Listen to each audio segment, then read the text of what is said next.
겨울도 지나고 비도 그쳤고 지면에는 꽃이 피었고 새의 노래할 때가 이르렀는데 방구의 소리가 우리 땅에 들리는구나.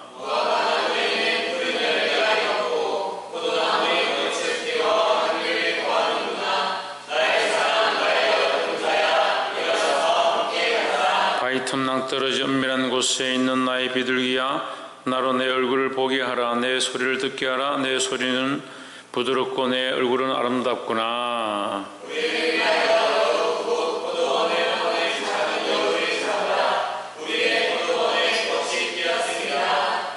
나의 사랑하는 자는 내게 속하였고 나는 그에게 속하였구나.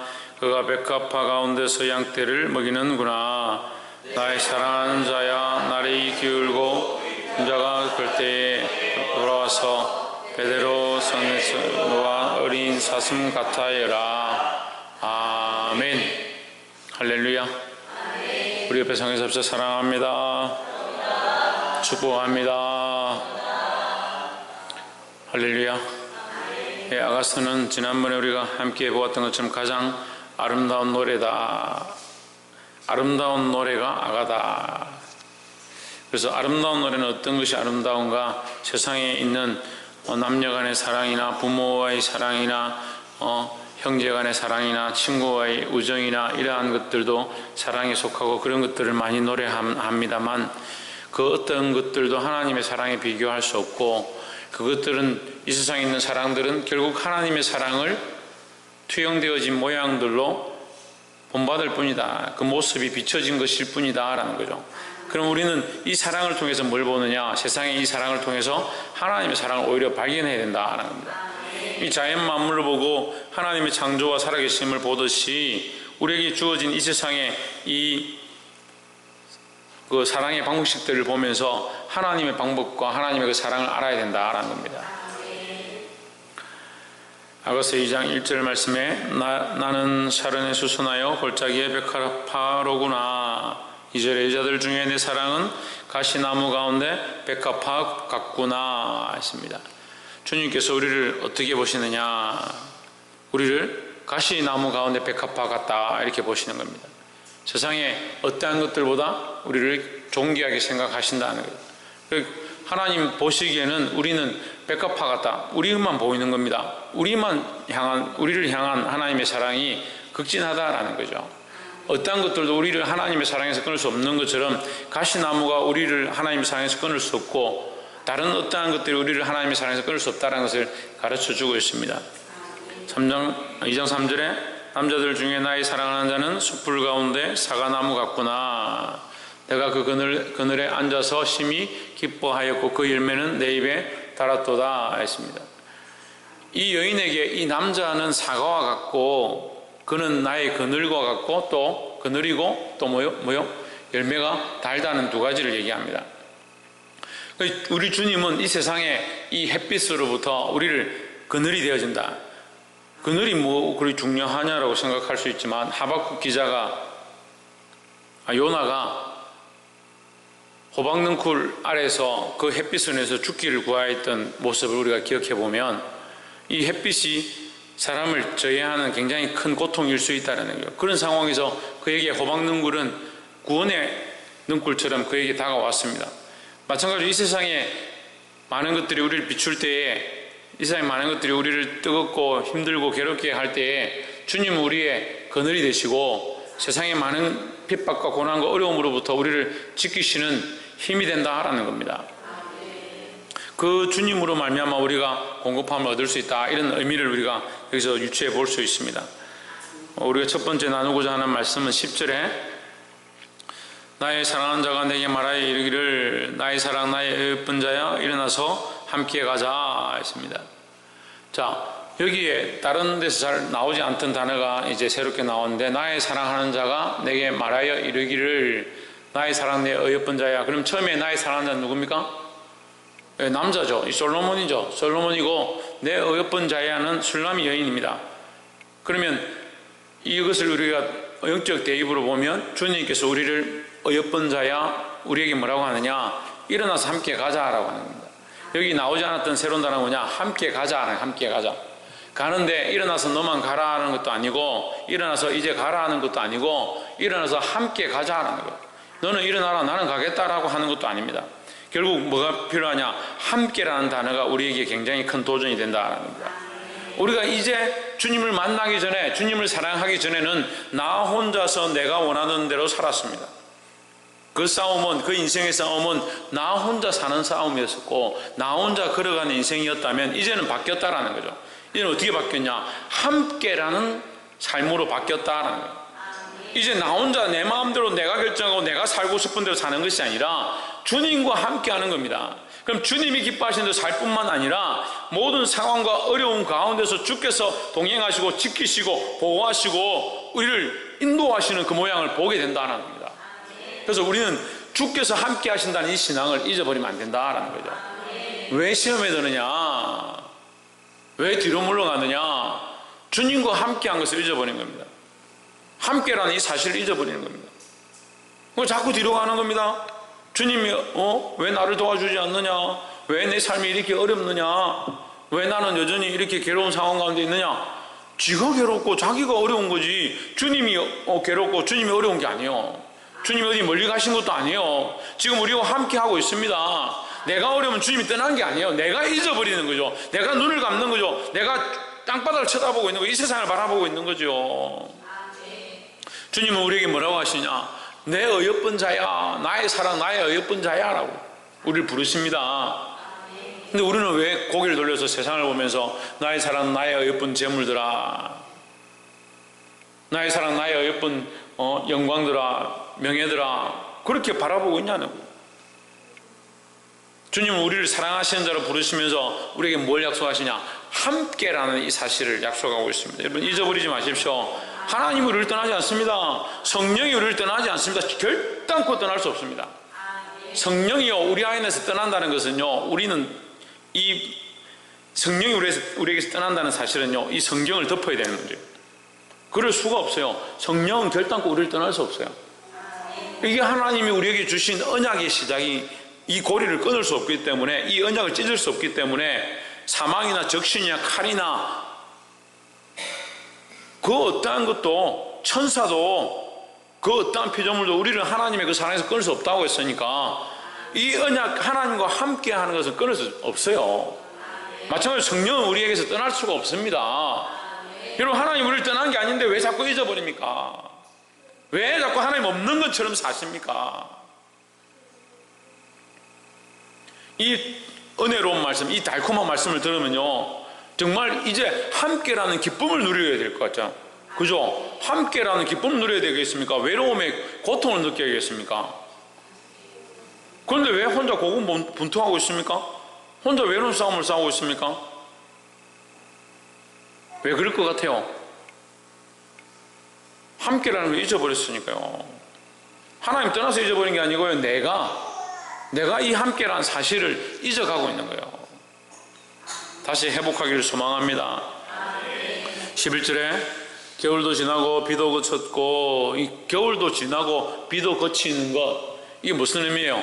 내게 사랑이 없었고 나는 그냥 계달의 장막같이 검은 얼굴 피부로 양이나 치던 자였는데 내게 그가 왔다. 그 왕이 나를 찾아왔다. 나를 사랑한다 한다. 나의 어여쁜 자야, 나와 함께 가자. 우리 뻔한 드라마처럼 그런 거요. 너무 쉬운 의미잖아요. 의미 자체가 어렵지가 않아요. 이제 왕이 왔어요. 왕이 내게 왔어요. 뭐가 지나갔냐? 고통스러운 날들이 지나갔다는 거예요. 그리고 겨울도 지나고 비도 그쳤고 고통스러운 날들과 힘들었던 시간들이 지나간다, 그친다라는 거죠. 그친다는 거죠. 우리가 주님과 함께하면 이 겨울도 지나고 비도 그치는 거예요. 주님과 함께하면, 다시 말하면요, 또 어떻게 볼 수 있느냐면, 주님이 함께 하시는데 겨울이 무슨 문제고 비가 무슨 두려움이냐는 거죠. 그 주님이 우리와 함께 하신다면 이 세상의 괴로움과 어려움들이 무슨 우리에게 문제가 되겠느냐? 충분히 이기고도 남을 것들이다라는 거죠. 12절에 지면은 꽃이 피고 새 노래할 때가 이르는데 비둘기의 소리가 우리 땅에 들리는구나 하십니다. 지면에는 꽃이 피고 이제 생명이 솟아난다, 생명이 살아난다, 생명이 살아난다. 새 노래가 울려 퍼지고, 이 노아의 방주 때 노아의 그 방주로 말미암아 심판이 있고 나서 많은 생물이 다 죽고 다시 그 물이 감하고 난 다음에 다시 꽃이 피기 시작하고 비둘기가 나르고 새들의 노래가 들리는 그런 다시 새로운 세상이 창조되어졌고 많은 사람들이 다시 살게 되어진 이 하나님의 새로운 은혜의 언약의 모양들을 비추고 있는 거예요. 묘사하고 있는 거예요. 그 우리에게 뭘 가르치냐? 생명의 소망이 지금 용솟음 나는 거예요. 용솟아 나는 거예요. 주님께서 우리와 함께 하시기 시작하면 이제 겨울도 지나고 비도 그치고 이제 생명이 솟아난다. 꽃이 피어난다. 새들의 노래 소리가 들린다. 비둘기 소리가 온 땅에 들린다 하는 거죠. 나를 괴롭게 하던 거, 힘들게 했던 거, 그 겨울과 비와 고통들이 그치고 이제는 평화가 시작되어졌다 하는 겁니다. 누가 오셔서, 주님이 우리에게 오셔서 우리와 함께 하심으로 여러분 이 믿음을 회복하고 이 약속을 회복하시기를, 이 약속을 회복해서 주님과 동행하시기를 주의 이름으로 축복합니다. 14절에 바위 틈 낭떠러지 은밀한 곳에 있는 나의 비둘기야, 나로 내 얼굴을 보게 하라. 내 소리를 듣게 하라. 내 소리는 부드럽고 내 얼굴은 아름답구나. 이 순결하고 아름다운 모습들을 이제 묘사하죠. 15절에서 우리가 두 번째 봐야 될 말씀인데, 15절 우리를 위하여 여우 곧 포도원을 허는 작은 여우를 잡으라. 여기 우리가 나오죠. 우리는 뭡니까? 우리는 뭐요? 솔로몬과 술라미 여인이죠. 김태현, 홍진우, 솔로몬과 술라미 여인이요. 지금 말씀을 계속 보면서 우리가 솔로몬과 술라미 여인 공부하는 거요. 그들이 어떻게 연애를 했는가 그거 보고 있는 거요. 멋진 이 좀 러브 스토리의 소설을 우리 보는 거요. 시가를 보고 있는 거 아니에요. 우리의 사랑을, 우리의 믿음을 다시 점검하는 거잖아요. 여기에 아가서 2장 15절에서 우리를 위하여, 우리라는 것은 뭘 말하는 거예요? 뭘 다시 표현하는 거예요? 그렇죠. 할렐루야. 함께죠. 함께. 지금 2장 1절부터 계속 뭐라고 합니까? 나의 사랑, 나의 예쁜 자야, 나에 대해서 나오고, 너는 그는, 계속 그 얘기를 하다가 갑자기 10절에서 함께라는 말이 나오고 나서 2장 15절에서 뭐라고 하냐면 우리를 위하여라고 바뀌어진 거예요. 그러니까 우리란 단어를 왜 쓰냐? 이제 함께라는 거죠. 네가 나와 다르지 않고 우리가 함께라는 거죠. 근데 우리를 위하여는 뭐가 필요하냐? 여우고 포도원을 허는 작은 여우를 잡아야 한다는 겁니다. 작은 여우는 뭡니까? 포도원을 허는 거예요. 포도원을. 꽃이 피지 못하게 하고, 이 꽃이 핀다. 밑에 마지막 줄에 보면 포도원에 꽃이 피었습니다. 꽃이 왜 핍니까, 사모님? 예, 꽃이 피어서 수정이 돼야 되잖아요. 그 열매가 맺히죠. 그럼 이건 생산하고 생명이 나고 생명을 살리는 일을 얘기하는 거죠. 그러니까 생명을 낳고 생명을 살리는 일을 하지 못하게 방해하는 게 뭐냐? 여우다라는 거죠. 그럼 하나님은 무슨 일을 하시고? 생명을 살리고 생명을 낳고 생명을 일으키는 일을 하시는 게 하나님이고, 이 생명을 죽이고 생명을 멸망케 하고 생명을 하나님 앞으로 살지 못하게, 하나님 앞에 나오지 못하게 하는 일을 하는 것이 사단의 방법이다라는 거죠. 그 사단의 방법, 사단이 기뻐하는 일들을 이제 끊으라라는 겁니다. 우리가 끊어야 하고 이 사단의 술수와 방법들을 알고 믿음으로 대처해야 될 것입니다. 이 하나님과의 관계 안에서 우리가 하나님과 동행하고 그 하나님의 사랑을 회복하고자 할 때 이것을 가로막고 이것을 방해하고 우리로 살지 못하게 하고 또한 다른 영혼들을 살지 못하게 하는 이 일들을 우리가 믿음으로 끊는, 이걸 누구 보고 시키는 거예요? 여우를 잡아라. 우리 보고 잡으라는 거죠. 우리가 이것을 잡는 일을 해야 된다는 겁니다. 그러니까 내 안에 고집과 아집과 주님과의 사랑을 무너뜨리는 것들을 잡아야 하고, 우리가 영적으로 깨어서 기도할 때 뭘 하느냐? 생명을 살리는 일을 방해하는 것들에 대해서 믿음으로 대적해야 된다는 거죠. 근데 우리에게는 권세가 없습니다. 우리에게는 권세가 없습니다. 여러분 이거 잘 알아야 돼요. 우리에게는 권세가 없습니다. 근데 우리에게 주어진 권세가 있습니다. 무슨 권세입니까? 할렐루야. 당신들은 왜 예수 그리스도 이름을 씁니까? 무슨 권세로 당신들이 예수 그리스도 이름을 씁니까? 예? 뭐라고요? 김태현 집사님? 신희경 집사님? 최은순 권사님? 그게 다 맞는데 양효수 사모님, 우리가 무슨 권세로 이걸 쓰냐고요? 그렇죠. 함께 하기 때문에 쓰죠. 우리가 지금 함께라니까요. 우리라니까요. 우리가 왜 예수 그리스도의 이름의 권세를 쓸 수 있느냐? 예수 그리스도와 우리와 함께 하시니까요. 같이 있는데, 우리와 같이 있는데 우리가 당연히 그 권세를 쓰지요. 나와 함께 한다니까요. 이제 우리가 되었다니까요. 그러니까 이 권세를 쓸 수 있는 거예요. 이 마귀를 대적하고 악한 것들을 대적하고 이 땅에 엄난하고 폐역하고 죽어가는 것들을 대적하고 그들을 살려내는데 이 권세를 쓰는 거예요. 근데 여러분, 여기서 또한 중요한 단어가 있습니다. 이 의미가 중요한데 누구를 위하여? 우리를 위하여. 우리를 위하여. 자, 그럼 우리를 위하는 게 나를 위하여겠습니까? 하나님의 영광을 위하여겠습니까? 예. 네. 우리와 함께 하신 그리스도의 영광을 위한 거죠. 그리스도를 위하는 것이 우리를 위하는 거요. 나를 위하는 것이고. 그럼 우리는 이 권세를 쓰는데 그리스도를 위해 쓰는 거요. 예수 그리스도의 이름을 아무렇게나 쓰면 안 돼요. 믿음이 없으니까 자기 방법대로 예수 그리스도의 이름을 쓰는 거예요. 예수 그리스도의 영광을 위하여, 하나님의 영광을 위하여, 하나님의 이름을 위하여 그 이름을 써야 되는 거예요. 이 그리스도의 이름을 쓰심으로 승리하고 많은 생명을 살릴 수 있고 또한 악한 것들을 물리치는 저와 여러분 되기를 주의 이름으로 축복합니다. 마지막 세 번째로 16절에 나의 사랑하는 자는 내게 속하였고, 지금 이게 점진적으로 말씀이 가는 거예요. 점진적으로. 처음에는 나의 사랑하는 자, 그건 나와 동행하고, 그죠? 그 다음에 뭐랍니까? 우리를 위하여, 이렇게 갔죠. 점진적으로 점점 나아가는 거예요. 그 다음에 우리가 되었다가 16절에서 뭐라고 하냐면 내 사랑하는 자는 내게 속하였고, 이게 속함으로 바뀌어버린, 더 깊이 들어간 거죠. 우리에서 이제는 아예 내 속에 들어왔다. 내 속에 들어왔다. 나는 그에게 들어갔다. 이거 어디 나옵니까? 어디 나와요? 요한복음 14장에 나와요. 요한복음 14장에. 요한복음 14장에 네가 내 안에,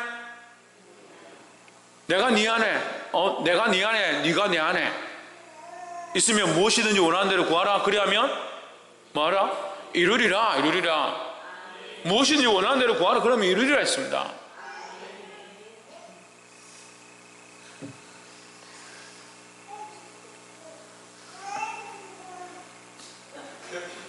철이 없나? 저 와저리 못 알아듣고 계속 저리 떠드노. 제일에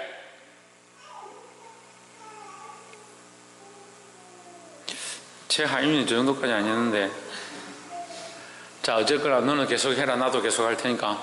나는 그에게 속하였도다. 나는 그에게 속하였도다. 이것은 우리가 그리스도 안에 있고 그리스도가 내 안에 있는 모양을 가르쳐 줍니다. 그래서 이 아가서가 확실한 뭐다? 그거 듣지 말고 말씀을 들으세요. 자, 이거 확실은 뭐다? 아가서가. 예?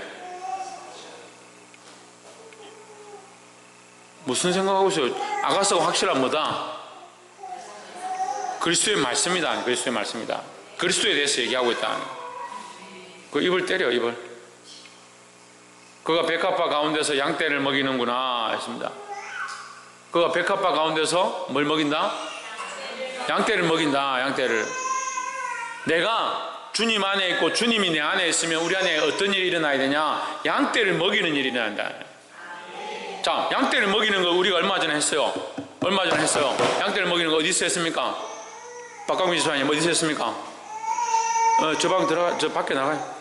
저 유치부실에 가요. 아니, 엄마가 상태가 안 좋은 거야. 지금 박광민 지사님 이 양떼를 먹이라 어디서 했습니까? 전정민 집사님 어디서 했습니까? 이 사람들이 최원영 무슨 요한복음? 요한복음에서 언제 했는데? 홍진은 언제 했는데?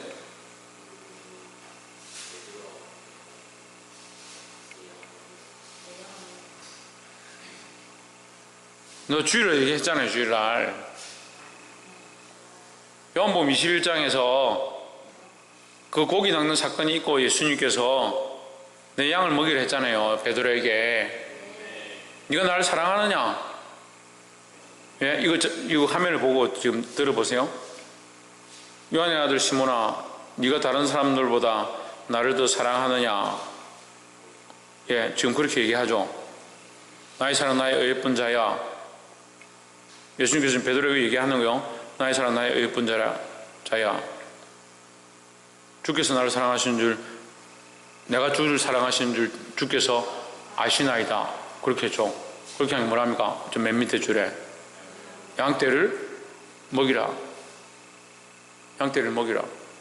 양떼를 먹이는 게 우리에게 주신 하나님의 명령이에요. 우리가 그리스도와 동행하고 그리스도와 함께 뭐하고? 동행하고. 박창준 뭐하고? 동행이 뭐야?